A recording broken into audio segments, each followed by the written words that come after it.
Sejam bem-vindos ao Fofoca Hits, onde sua fofoca chega quentinha e na hora certa. Olha o barraco. Se você acha que barraco é coisa de pobre, a resposta é claro que não, meus pequenos fofoqueiros. Barraco não é exclusividade de nós meros mortais, barracos famosos estão em outro nível e chegam em esferas judiciais. E normalmente gera multas milionárias para os envolvidos.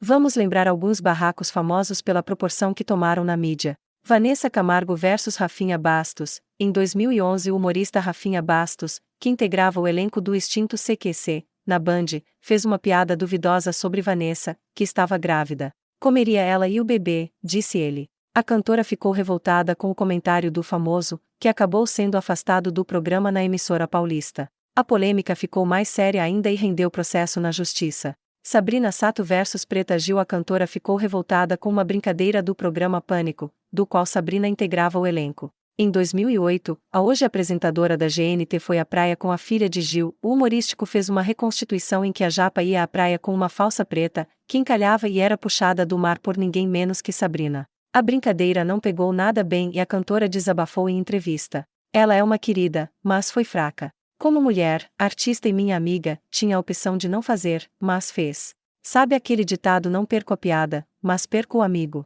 Foi a escolha dela. Sandy versus Vanessa Camargo. Casamento é festa para convidar os melhores amigos e reunir toda a família. Em 2007, a amizade de Sandy e Vanessa ficou estremecida após um saia justa da irmã de Júnior Lima ao dizer não a Marcos Buais, que tentou promover um show das duas. No mesmo ano, a dona do hit Maria Chiquinha foi convidada para o casamento da filha de Zezé de Camargo. Um ano depois, Sandy se casou com o músico Lucas Lima, mas diferente da amiga não retribuiu a gentileza. Em entrevista ao jornal O Dia, na época, Vanessa desabafou. Não sei por que as pessoas insistem tanto em falar sobre nós. O casamento. Sei apenas que não vou, pois não fui convidada. João Gordo versus Dado Dolabella. Os dois protagonizaram uma das brigas mais icônicas da televisão brasileira, quando o vocalista do Ratos do Porão apresentava um talk show na MTV Brasil. Na época, depois de vários minutos tensos de provocações, os dois quase saíram no tapa. Foi bom não ter batido porque senão eu ia perder o emprego. Se eu tivesse encostado a mão naquele cara, contou João Gordo em entrevista ao podcast Mais que 8 Minutos, de Rafinha Bastos. Aquilo foi divulgado 4 anos depois acontecido. Foi em 99 e soltaram em 2003. Eles soltaram só quando a MTV lançou o site deles, para chamar audiência, explicou. João comentou que, até hoje, é lembrado por essa briga. Eu estava na Espanha, na casa do Roberto Carlos, jogador, e aí soltaram isso aqui no Brasil. Parece que tinha acontecido tudo de novo aquela treta. Bombou quando aconteceu em sites de fofoca, todo mundo me xingando porque eu era um monstro, o Shurek, e ele o príncipe. Antônia Fontinelli versus Flávia Alessandra. Flávia Alessandra acabou protagonizando uma enorme briga com Antônia Fontinelli por causa da herança milionária de Marcos Paulo, que havia sido casado com as duas atrizes. Herança milionária de Marcos Paulo. Após a morte de Marcos Paulo, que ocorreu no ano de 2012, se iniciou uma disputa pela herança milionária deixada pelo ator. No tempo, o homem havia deixado 3 filhas, Vanessa, Mariana e Júlia, fruto de um relacionamento com Flávia Alessandra, e também foi casado com Antônia Fontinelli. Em seu testamento reconhecido no ano de 2005, o diretor deixou sua herança para as 3 filhas, mas Fontinelli informou que um novo documento assinado por ele garantia 60% do total dos bens para ela. As filhas de Marcos Paulo chegaram a recorrer para que Antônia fosse excluída do testamento, e por causa disso, passaram a trocar farpas durante 7 anos para decidir como seria dividido o dinheiro. Ameaças. Durante o decorrer dos anos, Fontinelli passou a alfinetar Flávia Alessandra, afirmando que ela estaria se escondendo por trás da filha para tentar lhe atingir. A Flávia foi muito cruel comigo. Eu briguei muito com o Marcos por causa dela, mas já passou, disse a apresentadora durante uma entrevista em 2019. Flávia Alessandra, que precisou representar a filha menor de idade na disputa judicial, ameaçou processar Fontinelli por calúnia e difamação no ano de 2018. Mesmo diante de todos estes ataques covardes, eu nunca falei uma frase sequer que a diminuísse ou a desmoralizasse como mulher.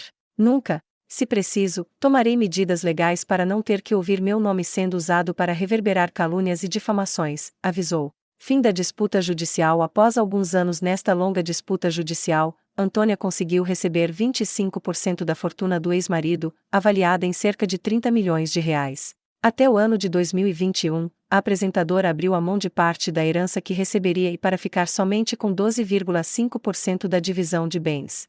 Não aguento mais essa história. Para quem acha que vivo de herança, neste exato momento, estou fazendo as filhas do Marcos Paulo imensamente felizes. Estou dando o que não lhes é de direito. Estou dando de presente de Natal os milhões que vocês tanto lutaram para ter, informou Fontinelli em suas redes sociais. Cris Flores versus Ana Hickman, protagonistas de uma das brigas mais comentadas da TV brasileira. Ana Hickman e Cris Flores ainda são atormentadas por esse momento na carreira das duas, que dividiram o palco no programa Hoje em Dia, da Record TV. A própria emissora tentou selar a paz entre as duas, mas não teve sucesso. Porque Ana Hickman e Cris Flores brigaram, o entreveiro entre elas começou após uma polêmica fala do marido de Ana Hickman: "Eu proíbo minha mulher de trabalhar com a Cris Flores. Ana ajudou muito no começo, e ela nunca agradeceu e ainda falava mal da minha mulher." A situação se tornou pública em dezembro de 2011, com a fala de Alexandre Correia, expondo os bastidores do Hoje em Dia, uma das principais atrações da emissora. Tempos depois, Ana Hickman revelou detalhes sobre sua relação com Cris na coletiva de imprensa do Novo Hoje em Dia, sem Cris Flores, Edu Guedes e Celso Zucatelli, sobrando apenas ela desta formação. "Profissionalmente, não tivemos nenhum problema, mas fora da emissora nunca existiu amizade. Tentamos ser amigas, mas não aconteceu. Não tivemos atrito na emissora, mas da porta da Record para fora é outra coisa", disse Ana. Em entrevista ao site Metrópolis, anos depois do que aconteceu, Cris Flores desabafou sobre o acontecido: "Fiquei chocadíssima na época. Foi terrível, fiquei numa depressão profunda, porque ali caiu a minha ficha do que eram os bastidores da televisão. Era muita gente querendo passar a perna no outro, um querendo o lugar do outro. E aí descobri que tinha gente querendo ficar no meu lugar", lamentou Cris, que hoje é responsável pela apresentação do Fofocalizando, do SBT.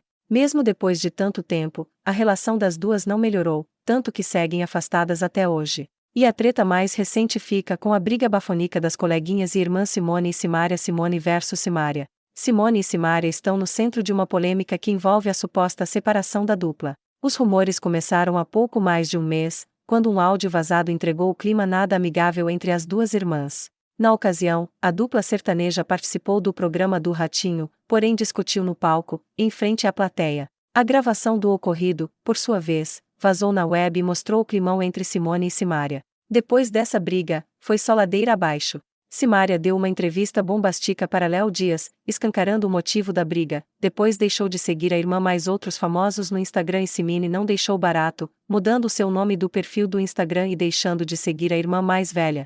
E tem quem diga que essa briga foi armada. Será? Só sei que ainda tem muita água para rolar nesse rio. Estou atenta a tudo e trarei novidades. Obrigada por assistir até aqui, não deixe de curtir e compartilhar.